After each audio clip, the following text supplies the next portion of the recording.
మిత్రులారా, ఆనాడు శాసనసభ ఎన్నికల సందర్భంగా వివిధ ప్రాంతాలలో పర్యటన చేస్తూ దాదాపుగా 6 గంటలు ఆలస్యంగా వచ్చిన తుంగతుర్తి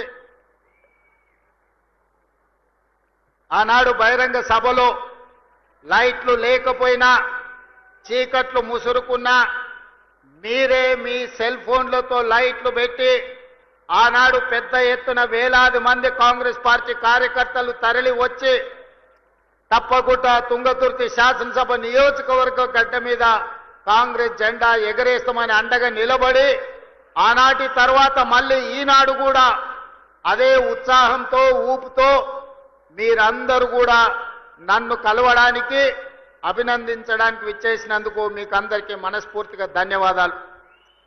మిత్రులారా, ఈ తుంగతుర్తి గడ్డకు ఒక గొప్ప చరిత్ర ఉన్నది.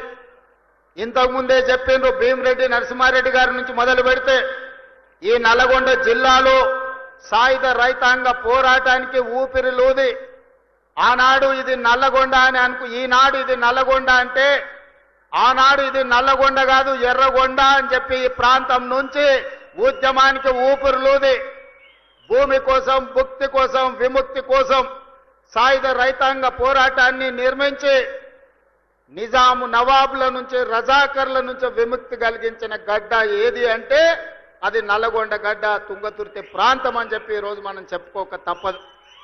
ఈ నల్లగొండ ప్రాంతానికి మొట్టమొదటి పార్లమెంట్ ఎన్నికలు జరిగినప్పుడు ఆనాటి ప్రధానమంత్రి పండిట్ జవహర్లాల్ నెహ్రూ కంటే కూడా రావి నారాయణ రెడ్డి గారికి అత్యధిక మెజారిటీ ఇచ్చి ఈ ప్రాంత సాయుధ రైతాంగ పోరాట పౌరుషాన్ని దేశానికి చాటి చెప్పిన ప్రాంతం.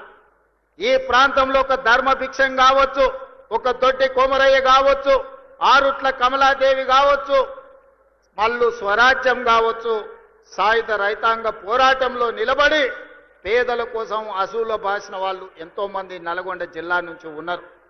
ఈ నల్గొండ జిల్లా చరిత్రనే తెలంగాణ చరిత్ర అంటే అతిశయోక్తి కాదు. ఈనాడు తెలంగాణ చరిత్ర ఎవరు లిఖించినా, చరిత్రకారులు ఎవరు ప్రస్తావించినా నల్గొండ గడ్డ గురించి ప్రస్తావించకుండా ఉండలేరు. అలాంటి ఈ గడ్డ మీద నుంచి ఈనాడు పేదలకు అందించే రేషన్ కార్డుల కార్యక్రమాన్ని ఏర్పాటు చేసుకోవడం అంటే తెలంగాణ నలుమూలల పేదలకు 4 కోట్ల మంది ప్రజలకు ఈ రోజు కడుపు నిండా సన్న బియ్యం వండి అన్నం పెట్టే రోజులు వచ్చినాయి. అందుకే వేలాది మంది మా అక్కలు, మా ఆడబిడ్డలు ఇక్కడికి వచ్చి ఆశీర్వదించడానికి వచ్చిండ్రు. వాళ్ళందరూ నేను మనస్ఫూర్తిగా అభినందిస్తున్నా. మిత్రులారా, ఈ నల్గొండ జిల్లాలో కాంగ్రెస్ పార్టీకి ఉన్న అనుబంధం ఈ నల్గొండ ప్రాంతాన్ని సస్యశ్యామలం చేయాలని ఆనాటి మొట్టమొదటి ప్రధానమంత్రి పండిట్ జవహర్లాల్ నెహ్రూ గారు నాగార్జున సాగర్ ని నిర్మించి నల్గొండ జిల్లాకు నీళ్లు ఇవ్వాలని నాగార్జున సాగరే కాదు, శ్రీశైలం కావచ్చు, ఎస్ఆర్ఎస్పి కావచ్చు, ఆనాడు పండిట్ జవహర్లాల్ నెహ్రూ గారు కట్టిన ప్రాజెక్టులే ఇవాళ తెలంగాణ ప్రాంత రైతాంగాన్ని వీళ్లు తడుపుతున్నాయి. అదే కాదు, ఈ నల్గొండ జిల్లాలో ఈ ప్రాంతంలో పారుతున్న మూసీ నది ఆనాడు కాంగ్రెస్ పార్టీ నిర్మించింది. కాంగ్రెస్ పార్టీ నల్గొండ జిల్లాకు నీళ్లు ఇచ్చింది.